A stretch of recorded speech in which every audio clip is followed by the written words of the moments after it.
Gracias por seguir con nosotros en la quinta temporada de Empresario Empresario, el podcast de negocios en el que nuestros invitados comparten consejos, aprendizajes y su experiencia en el mundo empresarial. Bienvenido. Hola, ¿qué tal? ¿Cómo están? Bienvenidos a este nuevo capítulo del podcast de Empresario Empresario. Hoy tenemos el honor de contar con Fernando García Llano. Muchas gracias, Fernando, por estar en este podcast, en este capítulo. No, al contrario, muchas gracias a ti, Luis Gerardo. Pues estamos a la orden, si en algo puedo agregar algo. Sí. Seguro que sí, al público que nos escucha, Fer. Fernando es presidente del Consejo de EIP, Equity Investment Portfolio. Y bueno, Fernando también fundó hace muchos años una compañía, Damsa. Correcto. Con un gran historial. Nuevamente, gracias por estar acá, Fer. Platícanos un poco de tu historia empresarial. Uh-huh. ¿Cómo inició? Yo entiendo que este tema de Damsa fue algo que tú impulsaste con mucho entusiasmo. Y pues me gustaría para el público que nos escucha que nos platiques cómo fue. Claro, bueno, sencillo. Cuando uno trae ahí la espinita y de la semilla del emprendedor, andas buscando qué hacer desde que sales de la universidad, ¿no? Yo trabajaba en Bancomer, Fíjate, cosa curiosa, llegué a darles una asesoría en bases de datos porque eso fue lo que yo estudié. Y era por una semana y me quedé 10 años. Y lo único que estaba bien era la base de datos, ¿no? Pero en ese tiempo, mientras trabajaba, tenía ganas de hacer algo, ¿no? Y hubo algunos experimentos, algunas cosas. Por ejemplo, leí que los muebles de hierro forjado tenían una alta demanda en los Estados Unidos y bueno, nos pareció fácil, si estamos en Guadalajara y hay muchos artesanos, hacerlo. Vamos a vender. Y no, resulta que ni había tanta demanda como creíamos, la tendencia estaba cambiando. Y segundo, pues yo no soy artesano, y entonces cuando había que entregar un pedido acababa yo siendo el ayudante de los herreros, y pues algo no estaba funcionando, ¿no? Yo salía de trabajar, me quitaba la corbata y era irle a dar al marro. Eras mil usos, hacías de todo como entonces, nos pasa mucho al principio. Claro, y entonces y fue como surge la idea de Damsa, y fue porque dentro del banco requeríamos personal. En ese momento iban a empezar las Afores y requeríamos personal, pero no podía estar dentro de ubicaciones del banco, ni podía ser personal del banco por temas sindicales. Sí. Cuando yo busqué a una de las tradicionales compañías de subcontratación como Manpower, nadie quiso entrarle adaptarse al proyecto. No, nadie dijo, yo te doy a la gente, pero no te consigo una oficina. Y dije, pues ¿qué será tan difícil? Hablé con mi jefe y me dijo, hazlo como quieras, pero hazlo. Entonces me puse a hacerlo yo y ahí nació Damsa, ¿no? Luego me di cuenta que yo sabía muy poco de recursos humanos, que tenía que estudiar. Que no era tu profesión. No era mi profesión. Me tuve que poner a estudiar, me tocó hacer de todo, pero bueno, eso fue. Y he empezado, creo que tengo en la cuenta más de 20 empresas. Muchas de ellas han fracasado, algunas les ha ido bien y a otras unas cuantas muy bien. Y bueno, esa es la historia. Fíjate que ahorita dices algo que es muy común. Varias cosas que platicaste, se ha hecho de que uno ve a los empresarios, ve a alguien que ya le fue bien y piensas que a la primera le vas a pegar. Es correcto. Fíjate, dijiste, pues empecé con esto y no me funcionó, empecé con esto, hice muchas empresas y no todas funcionan, ¿cierto? Exactamente. O sea, de todas las empresas que fundaste, al final, ¿cuáles florecieron o cuántas florecieron, Fer? Pues yo creo que florecieron y que les ha ido muy bien, a lo mejor fueron el 40%.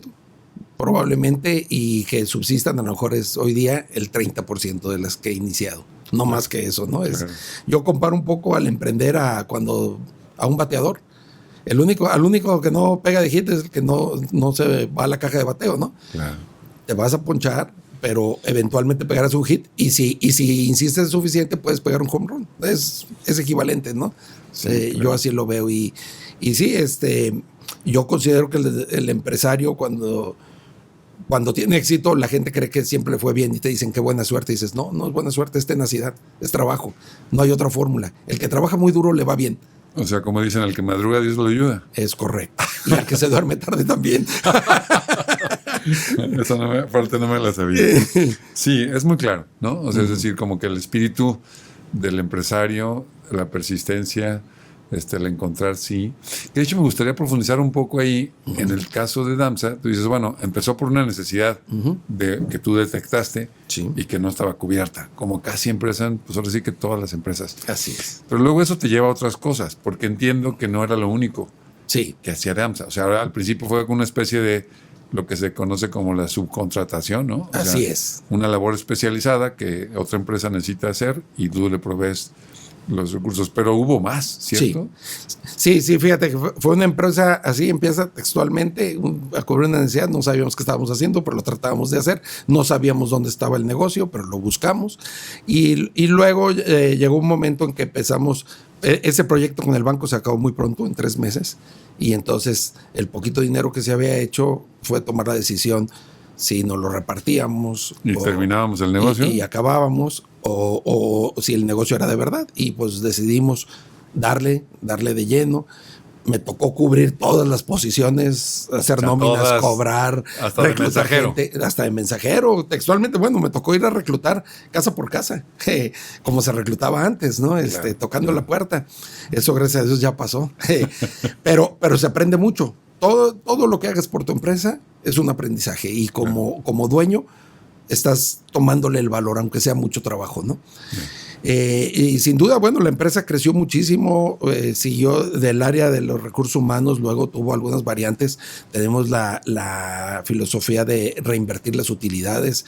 Eso me llevó hace muchos años a meterme al mundo de la hotelería, en esa reinversión de utilidades. Bueno, no lo necesita el negocio, pero no me lo quiero gastar. ¿A dónde vamos? ¿Dónde lo invertimos? Claro, y me metí en hotelería con un gran amigo, un español que ha hecho hotelería toda su vida. Él me enseñó y entonces he sido empresario hotelero, he operado hoteles, y entonces entiendo ese negocio también, ¿no? Y he estado en cualquier cantidad de giros, He estado en manufactura, he estado en comercio, he estado en servicios, en hotelería, obviamente, en fin.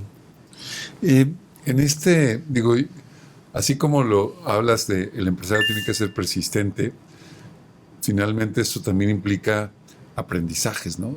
Y a veces, como una vez lo platicamos, se aprende más de los errores que de los aciertos, porque los aciertos a veces no te das cuenta ni por qué, simplemente le pegaste, ¿no?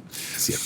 ¿Cuáles crees que serían, si quieres, en el caso de Damsa, esos mayores aprendizajes, esas cosas que no salieron bien y de los cuales seguramente salió otra cosa bien? ¿Ubicas algunos de esos puntos o momentos en tu proceso de empresario? Sí, por supuesto. Algo que yo aprendí y como empresario, cuando algo va mal, yo creo que como ser humano es casi un reflejo el decir, escóndelo, ¿no? Mételo bajo el tapete. Que no lo vea la suegra. Porque... Así es. Pero cuando tú haces eso y un cliente se da cuenta, probablemente pierdes al cliente y por lo menos te llevas una regañadota. Claro. Y entonces yo aprendí a que los clientes deben estar siempre muy informados. El cliente siempre, pues yo diría que es el rey de un negocio, es quien nos paga a todos, y entonces merece esa posición, y entonces tiene que saber, si algo no va bien, tiene que saberlo con tiempo, y te va mejor. Siempre decir la verdad. Yo creo que hay buenos negocios, malos negocios, y todos los que estamos en este mundo estamos dispuestos a asumirlo. Lo que no nos gusta es no saber qué pasó. Entonces yo aprendí claramente, hay que decir siempre la verdad, hay que decir las cosas como están, y eso te lleva a mejorar, y inclusive el cliente colabora en la mejora, ¿no? Y gana confianza, ¿no? Claro. O sea, un cliente que le suenas, que le trae las malas noticias cuando las hay, primero a que se entere él por su propia cuenta que hay malas noticias. Exactamente, así como lo dices. Okay. Sí, eso habla también de una ética empresarial, ¿cierto? Porque no es un tema, no creo que todas las empresas, o al menos yo lo observo, sigan esos principios. Definitivamente, yo creo que hay muchas empresas que cometen ese error y que se les olvida que el cliente es el jefe de todos. Claro. Y entonces yo cuando trabajaba en Bancomer tenía un jefe, y ya cuando puse Damsa y cualquier otro negocio, tengo muchos jefes porque son los clientes. A lo mejor cientos de jefes, ¿no? Así es. Lo cual lo hace más complicado. Claro, y cualquiera te puede correr en cualquier momento, ¿no? Tiene ese poder, entonces hay que tenerlo contento, ¿no? Ok. Hablando de esta ética empresarial, tú arrancas con identificando la necesidad de Bancomer, ¿no?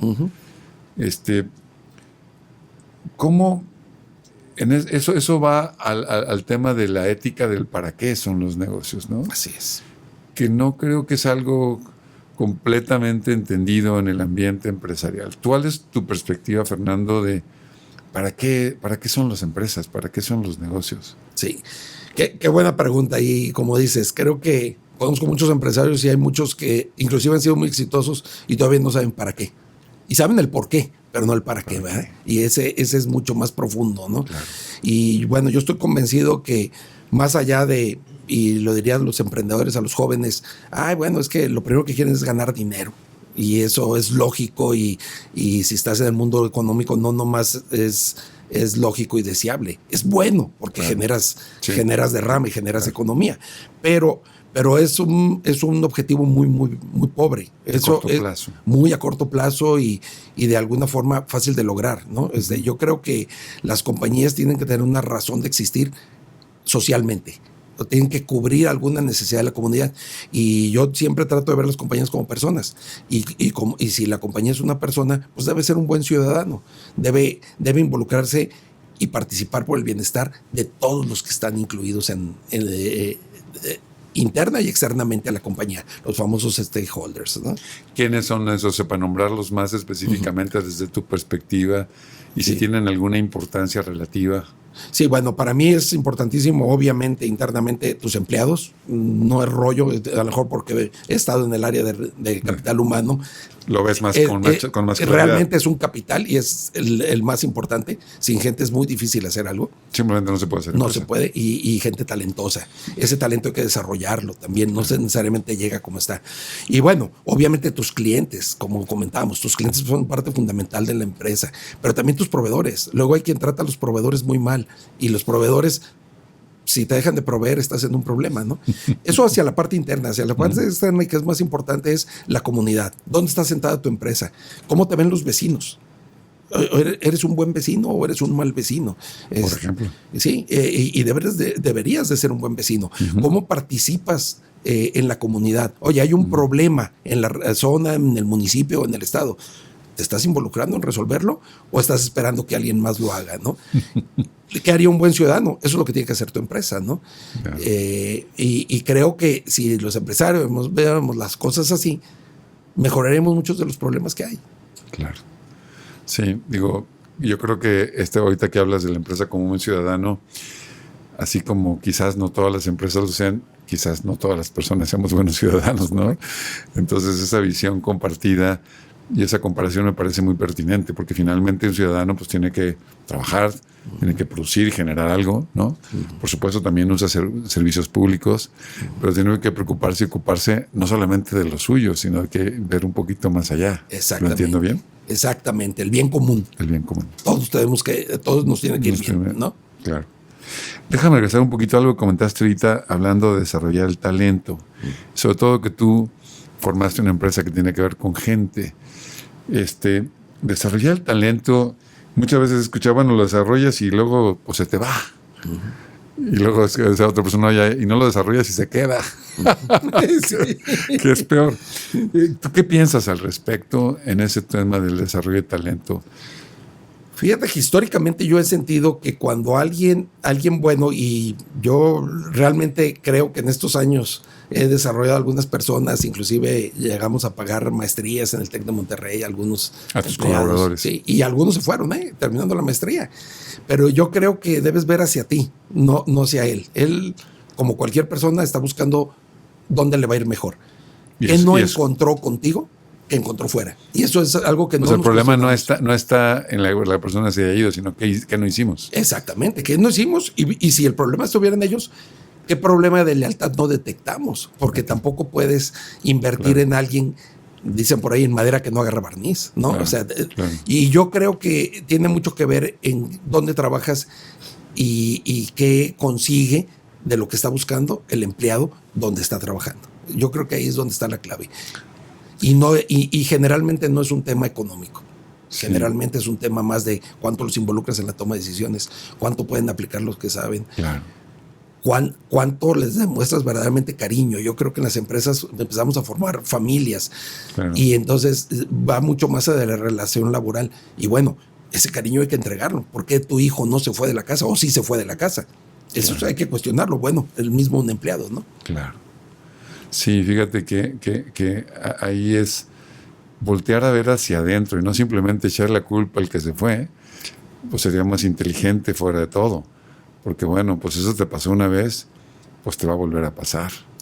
Y quizás estuvieras de acuerdo, fíjate que tú que estás en este ambiente, escucharás, sobre todo en la parte de recursos humanos, de gente, que luego se habla de retener talento, y es una palabra como que choca. Yo creo que más bien, no sé si estás de acuerdo conmigo, es cómo permanece.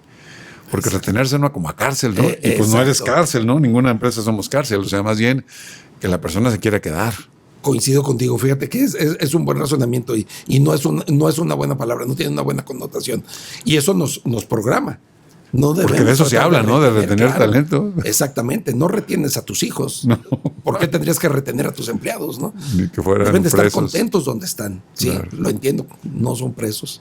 Entonces es un ambiente laboral y un ambiente de retos y un ambiente donde la persona, como dijiste, se sienta como en familia, se sienta bien para que quiera quedarse. Yo creo que sí. Ok. Hace rato, Fernando, te escuché decir cuando hablabas de la empresa que dijiste, ¿qué hacemos? Ya resolvimos el tema de Vancomer, cerramos y nos vamos o no. Pero no lo dijiste en singular, lo dijiste en plural. Sí. ¿Cierto? Sí, o sea, sí. No, estoy entendiendo atrás de eso que no es que sea Fernando solamente o que haya sido Fernando. ¿Estoy bien? Sí, estás en lo correcto. Yo, fíjate que te platico, no sé si es una deformación profesional mía o a lo mejor hasta familiar, que vengo de una familia muy grande. Siempre he trabajado en equipo. Nunca he hecho nada solo. Siempre busco generar equipos, busco que seamos un grupo los que logramos las cosas. Y en el caso de Damsa, que fue ese caso, invité a varios amigos a esa empresa. A formar parte, a construirlo, a hacerlo. Sí, compañeros de negocio y amigos de la escuela, en fin, para que formáramos el negocio, ¿no? Sí lo arranqué yo, sí fue mi idea, pero no lo hice solo, ¿no? Y siempre todos los negocios los así hago son, ¿no? No es que uno sea el todopoderoso que exactamente, puede. Yo creo que uno tiene limitaciones y uno debe complementarlas, ¿no? Claro.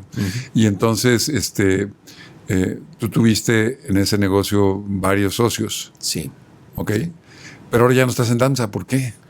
Bueno, esa es una buena historia y hay algo que aprender de ella. Okay. Digo, les platico primero la historia y luego adelante, por favor. Les platico el aprendizaje. Por favor. Bueno, éramos varios socios, yo invité a algunos amigos, inclusive yo los presenté entre ellos, porque no se conocían, y es muy fácil cuando emprendes y no hay nada, pues repartirte acciones, y las acciones no significan pues prácticamente nada. Como la empresa está empezando y pues no vale nada. No vale casi nada, por decirlo menos. Tienes problemas para pagar nóminas. Es más fácil invitar a alguien a que sea socio que pagarle un sueldo. Probablemente no tienes con qué pagarlo y no puedes hacerlo tú. Y entonces, bueno, empezamos el negocio, los invité.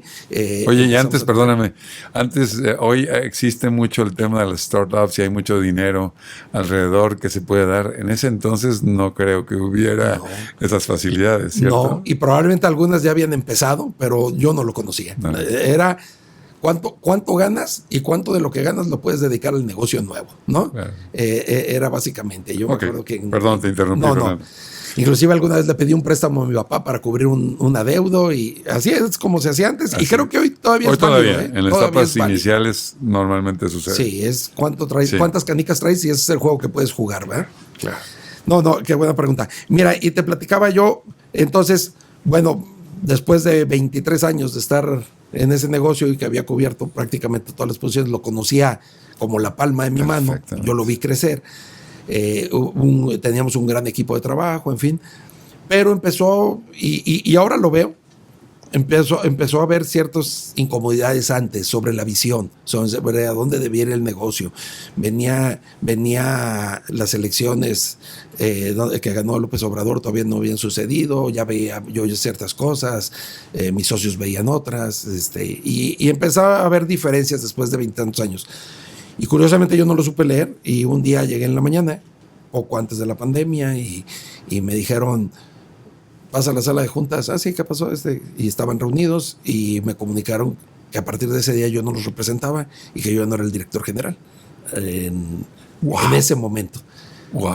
Y entonces dije, caray, pues es un cubetazo de agua fría, porque tú lo sientes que es tuya, ¿no? Claro, Tú le hiciste. Tú empezaste lo último que me imaginé es que alguna vez me iba a volver a ver como desempleado. Pues ¿quién me iba a desemplear? Y sí, sí sucede. Y luego fuerte, viene el razonamiento fuerte, lógico. Primero viene el razonamiento emocional. Es emocional, claro. Pero luego te tienes que reponer y como empresario dices, bueno, y vamos a hacer lógica, vamos a hacer el número. Y el número era muy sencillo. Y aquí viene la enseñanza, yo había dado acciones pensando que las acciones solamente pagaban dividendo. Y el dividendo es... Mientras haya, qué bueno que se reparta. Nunca he sido apegado a que tú ganaste 2 centavos más que yo. No, claro. Nada de eso. Sin embargo, algo que tiene más valor en las acciones que el pago del dividendo es el poder que dan. El poder que dan las acciones. Y yo saqué cuentas rápidamente, yo no era mayoría. Y entonces ellos se habían juntado, lo habían platicado, pasaba tiempo que lo habían hecho, y pues tomaron una decisión jurídicamente muy válida. De negocios a lo mejor no tan válida, porque nadie conocía el negocio como yo. Y alguna característica que tienen los socios que medio se involucran en el negocio, pero no están de lleno, es que creen que ellos crearon eso. Y no es cierto, no lo conocen. Y el resultado, yo te diría, esa compañía, fue una compañía que llegó a tener más de 14,000 empleados, hoy ya no llega a 1,000 empleados. Es una compañía, yo todavía hice algunos amarres para que se quedara alguien responsable de mi confianza dirigiendo la compañía. Porque tú seguías siendo accionista. Pero al final lo dejaron menos de un año, lo dieron de baja, desbarataron todo el equipo y pues sobre todo los clientes. Cuando tú no atiendes a un cliente, el cliente empieza a buscar otras opciones, ¿no? Y entonces pues una compañía se acabó y aquí la enseñanza para todos es mucho cuidado de lo que hacemos con el capital. El capital no es para repartir dinero, es el que toma las decisiones en las empresas. Y si nos vamos al marco jurídico, pues el órgano máximo en una empresa es la asamblea de accionistas. Donde están representados todo el capital. Sí, están los dueños. Ni el consejo puede hacer nada contra la asamblea. Nada más que resulta que la asamblea de accionistas no necesariamente conoce a fondo la empresa, porque puedes tener dinero dentro del negocio y no conocerlo, ¿no? Entonces esto nos lleva a que debemos de hacer los amarres jurídicos, y sí se puede, para que la compañía siempre sea dirigida por el que conoce, que no sea dirigida por caprichos o por ideas de alguien, sino por el que conoce a fondo el negocio y lo más importante, el que está dispuesto a trabajar más horas que nadie, ¿no? Yo creo que está dispuesto a entregarle a la empresa dedicación, tiempo, energía, amor. Es correcto. Para que el negocio salga adelante. Así es. Oye, Fernando, esto de alguna manera me quiero regresar al punto de la responsabilidad del empresario, porque si tú dices que teníamos en aquel tiempo 14,000 llegamos a tener, eso tiene un impacto. Es decir, pues la cantidad de personas que podían acceder a un ingreso, a un sustento, después de un pocos años resulta que ya el impacto es mucho menor. Entonces ahí como que apela al tema de la responsabilidad, ¿cierto? Sí, sin duda. Yo creo que el empresario probablemente, como decíamos, primero quiere hacer dinero, luego piensa en afectar a la comunidad, pero no debemos de olvidarnos que los empresarios no somos los dueños de la empresa es de todos. Y de la propia sociedad a la que sirve. Claro, y probablemente se nos encomendó a nosotros tomar las decisiones, pero tomamos decisiones no sobre nuestro bolsillo, sino sobre el bolsillo de muchas familias. Cuando contrato o despido uno a alguien, generalmente viene alguien más con ellos, ¿no? Claro. Que son quienes viven de ese sueldo. Y bueno, yo siempre lo tengo muy claro, que mis decisiones siempre han estado enfocadas a qué nos conviene a todos. Yo creo que es algo que aprendí de mi madre y es algo que siempre tenemos que pensar en los demás, ¿no? Tomar las decisiones uno solamente es muy, muy vacío, ¿no?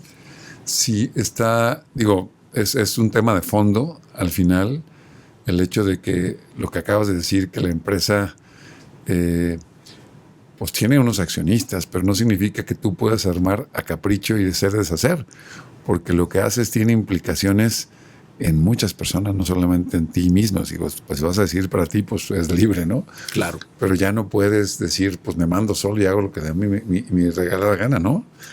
O sea, ser director y empresario, y en este caso ya sea director general, presidente de un consejo, pues es una gran responsabilidad. Yo pienso que sí. Y yo pienso que el empresario del futuro tiene que ser así. Probablemente en el pasado pudiéramos hacer análisis de algunos empresarios que solo han pensado en ellos y le ha ido bien. Y que hacen lo que quieren, ¿por qué? Porque es su negocio. Porque es mi negocio y les ha ido bien económicamente. Pero yo creo que en el futuro la sociedad cada día está más atenta a estas cosas y lo premia o lo castiga. Entonces las empresas tienen que tener esa alma, ¿no?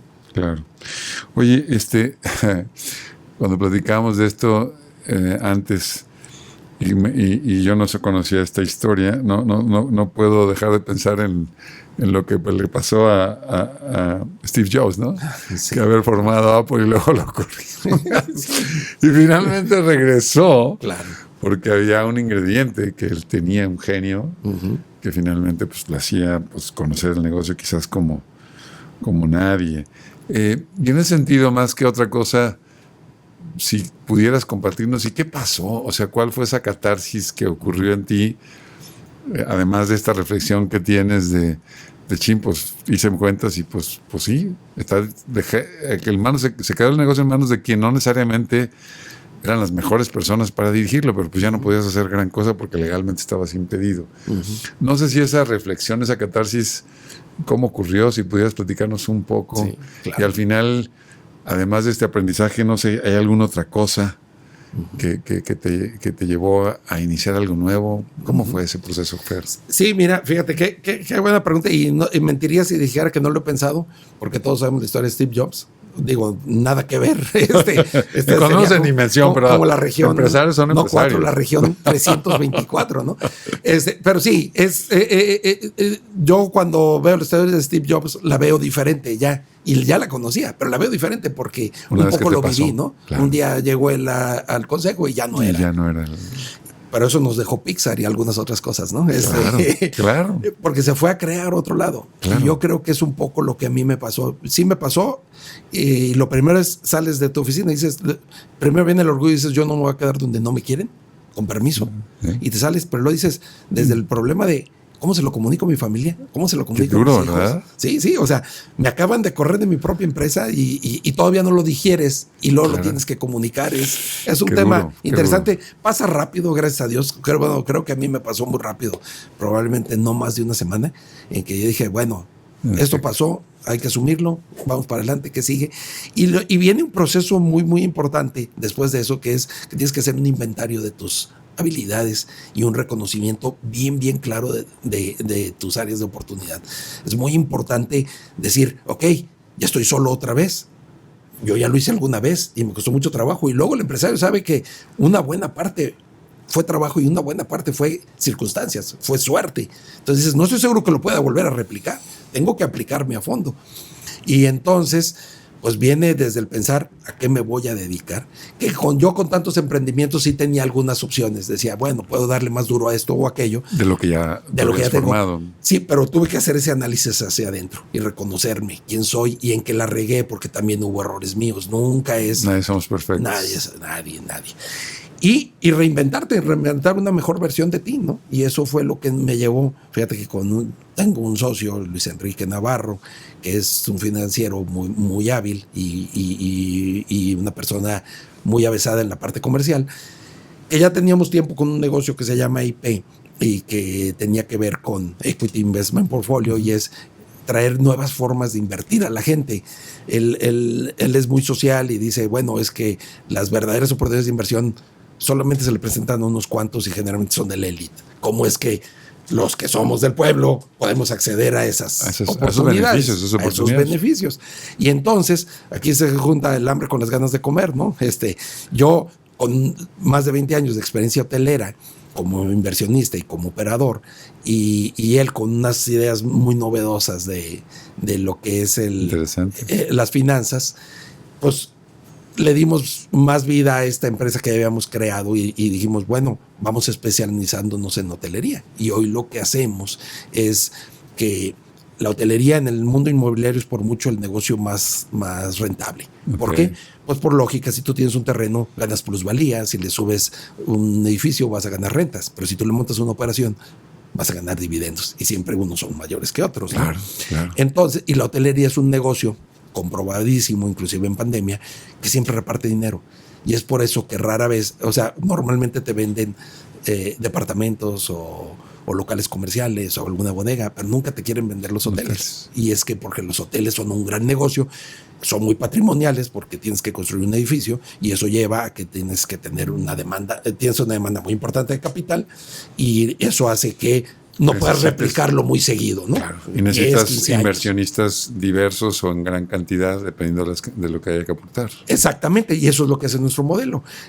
Traer muchos inversionistas con una cantidad muy manejable, de manera que se sientan cómodos, porque nadie quiere poner, no importa cuánto dinero tiene, nadie quiere poner 300 millones de pesos para hacer un edificio para ver si funciona, si no es su área de experiencia. Sí, me pongo una parte, claro, y otros que pongan y compartimos el riesgo. Exactamente, pero sí podemos juntarnos 100 de 3, claro, y hacer 300 millones de pesos. Y es un poco lo que hacemos hoy en día y algo que nuestro modelo es muy interesante y muy diferente a todos, es que nosotros nos quedamos siempre con la mayor parte del negocio, de manera que todos tengamos el mismo compromiso y los intereses estén bien alineados. Y finalmente el negocio esté bien manejado, porque hay el interés de alguien que lo conoce y que le sabe, y por lo tanto pues le puedes dar rendimientos a los demás, ¿cierto? Exactamente. Y eliminas la posibilidad de que sea por voluntad.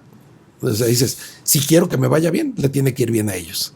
Y eso lo hace un modelo pues muy benévolo para los inversionistas, ¿no?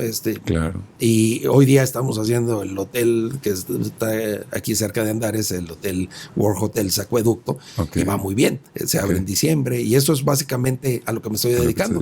Es el tercer hotel que hacemos. El tercero. Sí. En este esquema. En este nuevo esquema, así es. Okay. Sí, si me permites, te platico muy rápido. Por favor. Hicimos algunos estudios en la Universidad de Berkeley y, bueno, nos explotaron la cabeza, nos asustaron, nos mandaron noches sin dormir, porque te cuestionan mucho en qué tienes tu dinero y a qué te dedicas. Sí. Y cuando te dicen, bueno, tu modelo puede desaparecer en 3 meses o en 1 por algún avance tecnológico, y son especialistas en ello y te cuestionan y quedas, caray. Y luego llegas y te hacen reinventar el modelo de negocio, ¿no? Y nos llevaron a reinventar lo que debía ser la hotelería en los próximos 50 años. Y que no tiene nada que ver con tecnología, porque también cometí el error de ir y proponer que iba a meter robots, inteligencia artificial, y me fue aún peor, ¿no? En la clase. Porque eso es operación, no es modelo de negocio, ¿no? Entonces, ya que diseñamos, y por realmente la hotelería, un dato muy interesante, los jóvenes menores de 35 años gastan 3 veces más en viajes que los mayores, y eso nos dice para dónde va la hotelería, a los jóvenes, y los jóvenes que buscan experiencias. Entonces me han convencido tanto en este curso que regreso y vendo mis intereses en los hoteles tradicionales y te pones a invertir todo acá y nos podemos invertir en hoteles diferentes, ¿no? Y eso es lo que ahora estamos haciendo, hoteles que estén diferenciados por la ubicación, por su concepto, por los servicios que ofrece, pero siempre muy muy especiales, que sean casi irrepetibles, y ese es lo que ahora estamos haciendo. Qué padre. Y qué padre también esta visión de a ver, hay que hacer las inversiones más accesibles a un público, porque efectivamente, normalmente los que tienen acceso a las mejores inversiones, pues están en una pirámide donde, qué bueno que les va bien, pero les tendría que ir bien a más personas. Esa es la clave. Yo creo que esa es la clave, y eso es en donde llegamos. Y te digo un ejemplo. Si rentas un departamento, a lo mejor le ganas del 2 al 5%. Y si tú tienes un hotel, vas a tener rendimientos de 2 dígitos siempre. Y entonces es una gran diferencia, sin contar plusvalía. Porque luego, aparte, viene la plusvalía la revaloración del inmueble. Así es. Que te genera un rendimiento al final. Y entonces sí hay formas de llegar a mejores tasas sin caer en cosas que no nos gustan, como los fraudes, especulaciones, estafas Ponzi y ese tipo de cosas que son muy feas, ¿no? Vale, muy bien. Oye, Fernando, ya para terminar, porque el tiempo se nos está avanzando, hay una parte de tu historia de empresarial que yo conozco, que es porque has participado en organismos empresariales, has participado en Coparmex, fuiste también presidente de la AmCham, ¿no? ¿Por qué? O sea, no todos los empresarios hacen esto. Tú sí, ¿por qué? Bueno, yo soy un convencido, así como les platico que siempre he trabajado en equipo y creo que los empresarios, aunque no seamos del mismo giro, tenemos que hacer equipo. Soy un convencido de que si tú quieres que las cosas cambien, algo haz. No se vale. No se que vale alguien más lo dejarlo. haga, ¿no? Claro. Todos nos quejamos del gobierno, de los impuestos, de las calles, de los baches. Siempre hay algo de qué Siempre quejarse. hay algo de qué quejarse. Pero hacemos muy poco. Y entonces fue una puerta que yo encontré para realmente incidir. Porque cuando tú participas en una organización empresarial tienes la oportunidad de hablar. Y luego pasa el tiempo y te invitan a los consejos. Y entonces pues influyes más. Y puedes tomar ciertos proyectos que te interesan y llevarlos a cabo en equipo, con mucho más apoyo, no tú solo. Eso, con mucha más fuerza. Y luego, luego pasa, y esa es otra parte de la historia, que luego te ofrecen que ahora tú seas el que hagas y te ponen en la presidencia, ¿no? Y me pasó en AmCham durante 2 años y es muy cansado. La verdad es que es muy cansado. Sí, le tienes que dedicar muchísimo tiempo. Muchísimo tiempo, y es lo que menos tenemos los empresarios, tú lo sabes, ¿no? Pero también es muy gratificante. Yo creo que puedes voltear y decir, bueno, se logró esto, claro, y dejé algo para que el siguiente construya sobre ello, claro, ¿no? Y eso es muy valioso y eso es algo que creo que nos caracteriza a los empresarios. Claro. Y yo diría aquí nada más, cuestionaría a los empresarios porque somos muy dados a nuestro tiempo es muy valioso y por lo tanto no quiero compartirlo, yo lo voy a sacar con mayor provecho. Solamente lo que me deje de dinero, y esa es la parte mala del empresario. Sí, claro. El empresario que comparte su tiempo obtiene beneficios y eso lo tiene que ver. No los va a obtener al día siguiente y no los va a ver en el estado de resultados el mes que entra, pero eventualmente le va a ir mejor porque generamos una mejor comunidad de negocios y eso es algo que en Jalisco está pasando estupendamente, ¿no? Yo creo que el ejemplo de Coparmex, ¿no? Que es el centro empresarial más grande del país. Así es. Eso es claro de que algo se hace bien en Jalisco, ¿no? Claro. Y con la buena comunicación que hay con gobierno y con academia, se están haciendo cosas importantes y entonces tenemos que poner nuestro granito de arena para que las cosas cambien. Sí, claro. También si queremos quejarnos cuando estemos echando una cerveza, quejémonos, pero lo más importante es apliquémonos, ¿no? Sí, si no hacemos nada, la queja es una queja estéril, ¿no? Exactamente. O sea, es inútil, te desgasta incluso. Y acaba siendo pérdida de tiempo. Pues tienes mucha razón, me gusta esa manera de verlo, porque de hecho a la hora que van pasando estafetas, tú estuviste 2 años en AmCham, viene otra persona, eso es una labor en equipo. O sea, si un empresario se hiciera cargo de eso durante toda la vida, además de que no sería bueno, porque las ideas nuevas fluyen, pues es una labor de equipo de que uno le pase la estafeta a otro y otro a otro, y a cada quien se le ocurrirá algo bueno, ¿no? Y cada quien dejará un legado. Y esa suma de legados es lo que realmente transforma la sociedad. Exactamente, no lo hubiera podido decir yo de mejor manera. Y en mi experiencia es muy gratificante el decir, bueno, yo era consejero y ahora, y luego soy presidente, y entonces pues me toca llevar la batuta, y también pues se siente bonito. Y luego llega un día en que entregas la batuta y no te vas al descanso como hacen los políticos, no. Regresas a tu silla de consejero a ver qué te pide el nuevo presidente y qué lo puedes ayudar, y en qué colaboras. Y entonces vuelves a la posición que estaba. Y eso es muy padre porque lo hace que sea una actividad cero egoísta, que como dices, es ir construyendo uno a otro y lo importante es el legado que dejamos todos juntos, ¿no? Cierto. Muy bien. Bueno, pues estamos por terminar. Fer, yo nada más quisiera, de todo esto que hemos platicado, de toda esta verdaderamente rica experiencia que has tenido a lo largo de estos años como empresario, no sé si pudieras dejarle a nuestro auditorio qué le gusta, qué mensaje final, qué cosa de tu experiencia que crees que pueda ser útil a esta audiencia, qué consejo final le darías a nuestros escuchas. Una buena pregunta, una buena. A ver, yo creo que sin duda para los jóvenes no deben preocuparse demasiado en qué va a pasar el mes que entra. Preocúpense en a dónde van a llegar. Eso es más motivante. Y trabajen muy duro. Tienen la energía, y por eso son jóvenes, tienen el tiempo. Nunca dejen de aprender. Nunca dejen de aprender. Y trabajen muy duro. Hasta que se caigan de cansados en la cama. Ese es el camino al éxito y les garantizo, les va a ir bien a todos. Y para todos los empresarios en general, yo creo que es nunca se nos olvide esta parte social. O sea, el que ya no somos solos. No es la época, no es la revolución industrial y no es yo el dueño de los medios de producción, no. Somos una comunidad y todos tenemos que encontrar un beneficio de nuestra organización, los de adentro y los de afuera. Ese es, yo creo que lo que yo les dejaría a todos a la reflexión. No es fácil, pero sí se puede lograr. Pues muchísimas gracias, Fernando, por tu tiempo, por habernos compartido tu experiencia, algunas cosas pues muy personales, algunas incluso dolorosas, pero de las cuales siempre se saca algo bueno y tú eres un gran ejemplo de ello. No, te agradezco muchísimo, Fernando. No, pues al contrario, yo estoy a la orden y la verdad es que algo que siempre me ha gustado en la vida es ayudar y entonces lo que yo pueda. Estás en lo tuyo. Sí, lo que yo pueda. Yo tengo, si a alguien le va bien, yo ya estoy pagado. Perfecto. Muchísimas gracias, Fernando. Gracias. Gracias por escucharnos. Te invitamos a suscribirte al canal de Tesselar en YouTube y Spotify para que no te pierdas ningún episodio. Hasta la próxima.